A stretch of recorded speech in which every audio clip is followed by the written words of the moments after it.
Fauziah bersama MSC. Pak Presiden, 5 menit.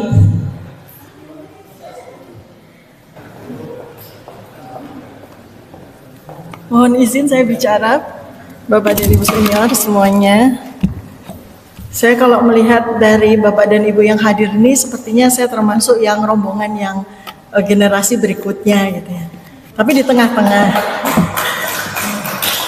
Terima kasih saya diberi kesempatan untuk menjadi salah satu dari anggota Forum Kenegarawan. Terima kasih Profesor Yudi yang sudah mengundang saya. Terima kasih sekali. Di semua ini yang tentu saja sangat mengikat hati saya, ada guru saya, Profesor Siti Fadila Supari. Beliau guru saya di Fakultas Kedokteran Universitas Indonesia dan selalu menjadi mentor saya sampai dengan hari ini. Baik, karena waktu tidak banyak, saya akan menyampaikan beberapa hal yang menurut saya di waktu yang sangat singkat ini saya ingin sampaikan. Bismillahirrahmanirrahim. Assalamualaikum warahmatullahi wabarakatuh. Saya pertama ingin menjawab tantangan dari Profesor Sri Edi Swasona tadi. Kita ini siapa? Kita adalah negarawan. Negarawan itu siapa? Negarawan itu adalah solution seeker. Negarawan itu adalah orang yang mencarikan solusi bagi negara ini. Ini menurut hemat saya begitu. Jadi saya sangat ingin agar kita semua selalu berpikir tentang bagaimana kita bisa mencarikan solusi-solusi bagi setiap permasalahan yang ada di negara ini. Pada kesempatan ini saya ingin menyampaikan bahwa sesungguhnya menjelang 78 tahun Indonesia sebagai negara ini berdiri sudah, kita memiliki ancaman, baik itu dari sisi ancaman negara kita maupun ancaman dunia. Itu bukan hanya persoalan negara, tapi persoalan humankind. Jadi ini kita bicara perspektifnya adalah apakah kita sedang membicarakan negara yang harus berlangsung terus sampai kapan kita nggak tahu. Yang saya sebagai generasi muda sangat meragukan apakah negara Indonesia ini kalau dikelola dengan cara seperti ini masih ada yang namanya Indonesia di tahun 2045. Itu persoalan besar sekali. Tetapi yang jauh lebih penting itu adalah persoalan humankind. Persoalan keberlangsungan umat manusia ini yang sebetulnya menjadi persoalan yang sangat besar, yang tidak disadari oleh siapapun juga. Kita setiap kali ada forum selalu bicara tentang Indonesia, seperti apa Indonesia di masa lalu, seperti apa Indonesia di masa sekarang. Kita tidak pernah, jarang sekali saya mendengarkan ada orang yang berbicara tentang bagaimana Indonesia di masa mendatang. Karena Indonesia di masa mendatang itu backbone-nya itu adalah humankind-nya, manusianya. Sedangkan manusia Indonesia sekarang nanti di masa mendatang yang akan mewarisi Indonesia itu 70% itu generasi muda setelah saya, anak saya dan cucu saya. Apakah mereka melihat Indonesia sama seperti kita, sama seperti Bapak Ibu? Tidak. Kenapa? Karena mereka selama 30 tahun terakhir melalui pendidikan di TK, SD, SMP, SMA, kuliah itu sudah didoktrin bahwa negara itu sudah tidak penting. Negara itu sudah tidak penting. Kedua, agama itu sudah tidak lagi penting. Ketiga, keluarga itu sudah tidak lagi penting. Untuk apa ada keluarga? Karena anak bisa dilahirkan di luar keluarga. Itu yang mereka sudah menjadi, sebagian dari mereka itu sudah menjadi nilai-nilai yang sudah mereka anut sekarang. Saya punya 3 anak remaja dan setiap hari saya diskusi dengan mereka. Mereka katakan bahwa kami yang mahasiswa, yang SMA, mereka tidak ada sedikit pun kami bicara tentang Indonesia. Apa yang mereka pikirkan tentang kehidupan, bagaimana kami akan sukses menjadi seorang manusia. Dan itu yang menjadi PR besar yang selalu saya pikirkan. Ancaman berikutnya adalah wanita.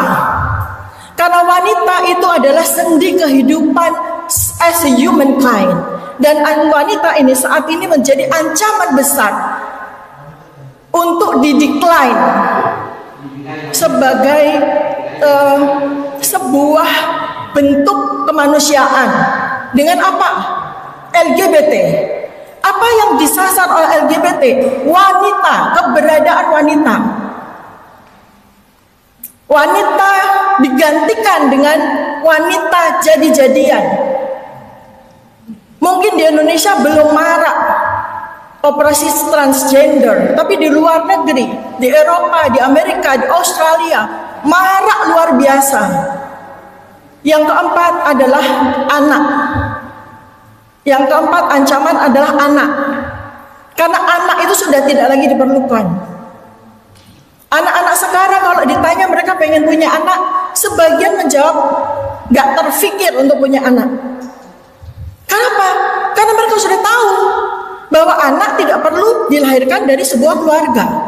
Anak tidak perlu dilahirkan dari rahim perempuan.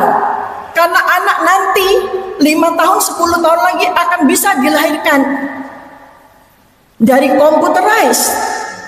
Dan kalau mereka tidak suka dengan anak mereka, dibunuh saja, selesai. Mereka kan seperti itu keadaannya. Sehingga menurut saya saat ini, apa yang akan kita wariskan, nilai-nilai apa yang harus kita wariskan untuk keberlangsungan kita sebagai humankind, as if kita masih ada di negara Indonesia, atau kita sudah menjadi satu sebagai sebuah negara yang besar bernama dunia. Kita nggak ngerti di masa mendatang. Tetapi yang lebih penting bagi saya adalah bagaimana kemanusiaan ini harus tetap dipertahankan di muka bumi ini. Sebelum kemanusiaan ini tidak lagi memiliki kemerdekaannya.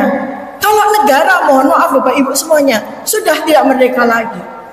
Tidak ada lagi negara sebesar apapun yang Anda ketahui sekarang itu yang memiliki kemerdekaan. 3 tahun terakhir ini kita sudah mendapatkan suatu exercise seluruh dunia, 198 negara, 8 miliar manusia tunduk patuh hanya dengan sebuah kejadian yang sebetulnya itu kejadian yang sangat-sangat manageable. Artinya apa? Kalau kita diberikan exercise dengan suatu kejadian yang begitu sebetulnya begitu receh, ya, begitu kecil, kita begitu mudah ditakut-takuti. Bagaimana dengan kepentingan-kepentingan yang lebih besar? Jadi ini take home message yang ingin saya sampaikan untuk diri saya sendiri juga kepada Bapak Ibu semua adalah keberlangsungan manusia saat ini menjadi jauh lebih penting untuk kita bicarakan. Bagaimana manusia itu tetap bisa dijaga oleh agama, apapun agama yang dianut. Jangan sampai apapun agama yang dianut itu menjadi kehilangan makna oleh setiap pemeluknya. 2, jangan sampai unit yang paling kokoh yang namanya keluarga itu bisa dihapuskan dari muka bumi ini. Dan itu menjadi PR besar penting bagi kita. Dan yang ketiga, bagaimana kita sebagai setiap individu itu memiliki kesadaran untuk menghormati wanita. Bukan karena saya wanita, bukan karena saya wanita, tetapi karena memang wanita itulah yang akan menjadi suatu pilar dari kehidupan as a humankind. Yang keempat adalah bagaimana kita menjaga keberlangsungan generasi penerus kita. Bagaimana anak-anak kita bisa dididik dengan baik. Bagaimana anak-anak kita bisa sadar bahwa mereka adalah pewaris bumi ini. Ini yang lebih penting dari itu. Baik, sekian karena saya sudah dapat kode, tidak punya waktu banyak untuk bicara. Mudah-mudahan di lain waktu kita masih punya kesempatan untuk diskusi. Terima kasih banyak. Kita sama-sama berdoa jadi memang wanita itu harus berada di atas, dilindungi. Dan terima kasih. Terima kasih. Kemudian semuanya untuk Dr. Fauzia. Assalamualaikum warahmatullahi wabarakatuh. Selanjutnya mohon izin karena waktu saya persilakan